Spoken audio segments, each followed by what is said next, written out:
Hej Maria, jeg kan sagtens lige vise dig, hvordan det her det fungerer. Her der kan du se, hvordan det ser ud, når jeg er kommet til eksamen. Står jeg under Presenter, og det vil sige, nu kan jeg vise mit slideshow, og jeg kan fortælle det, jeg vil fortælle. Når jeg så er færdig med det, og sensor og jeg skal diskutere, så peger jeg på den. Jeg går først herop og trykker på Breakout Room.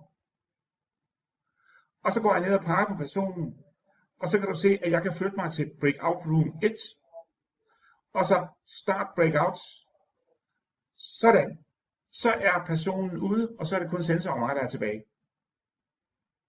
Når jeg så har snakket med sensor, og vi er klar til at tage den studerende ind igen, så trykker jeg på End Breakouts, og så kan du se, at personen er tilbage som presenter.